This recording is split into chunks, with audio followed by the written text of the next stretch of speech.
Next question क्या बोल रहा है, एक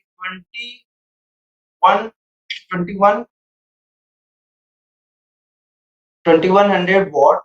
continuous flow geyser, instant geyser has water inlet temperature 10 degrees Celsius. While the water flow out the rate of 20 gram per second,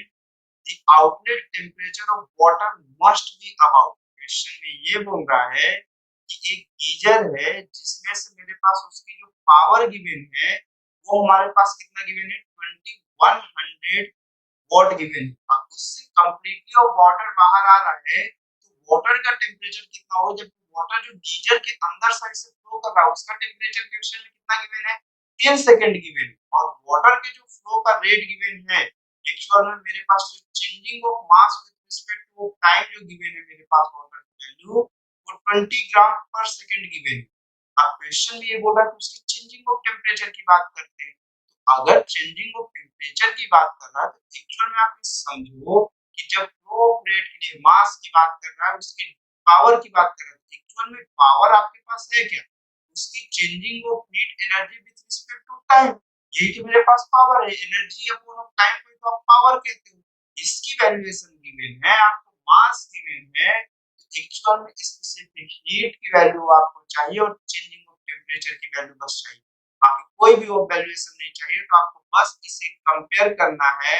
मेरे पास कितना हो जाएगा यहाँ पर से ये चीज कितनी हो जाएगी, मास ये हो जाएगा D M by D T, और ये कितना हो जाएगा मेरे पास specific heat into of changing of temperature. ठीक है, तो ये मेरे पास D Q by of D T की वैल्यू कितना हो जाएगा 2100, sorry 2100 D Q by of D T की वैल्यू फिक्स हो गई। स्पेसिफिक हीट ऑफ वाटर 1 होना है और चेंजिंग ऑफ टेम्परेचर की वैल्यू तो पूछ रहा है, तो चेंजिंग ऑफ टेम्परेचर में टी माइनस ऑफ 20 और डीएम बाई ऑफ dt की वैल्यू कितना हो गया 20 हो गया। ठीक, अगले स्टेप पे ये मेरे पास वॉट में है, सबसे इंपॉर्टेंट चीज मुझे इसे किस में कन्वर्ट करना पड़ेगा, जूल में, क्योंकि ये एनर्जी जूल पर सेकंड है, एक्चुअल में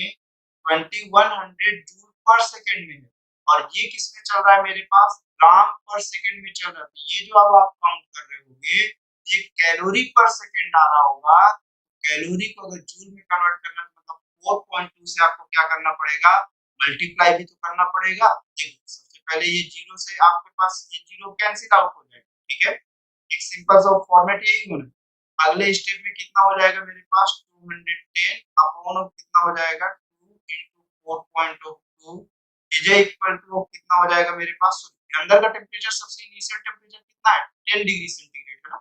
ठीक है, फाइनल टेम्परेचर ये है टी और इनिशियल टेम्परेचर ऑफ कितना 10 डिग्री सेंटीग्रेड, वो पहले मैं 20 काउंट कर दिया, ये कितना हुआ 10 T minus of 10 degree centigrade, ये अभी ये यहाँ पे हमारे पास कितना हुआ। अब फिर अगर मैं इसे काउंटिंग करना स्टार्ट किया तो मैं जब इसे इससे कैंसिल आउट किया तो अगर मान के चलते हैं एक बार और मैं इसको काउंटिंग कर लेता हूँ, मैं इसे 21 into 100 कर लेता हूँ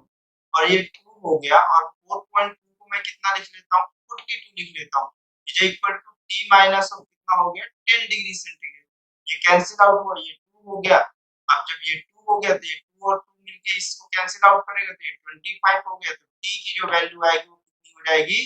35 डिग्री सेंटीग्रेड हो जाएगी। मतलब जो आउटलेट का मेरे पास वाटर का टेम्परेचर होगा वो कितना डिग्री सेंटीग्रेड हो जाएगा 35 डिग्री सेंटीग्रेड हो जाएगा। ठीक है, चलिए फिर नेक्स्ट क्वेश्चन पे चलते हैं हम लोग।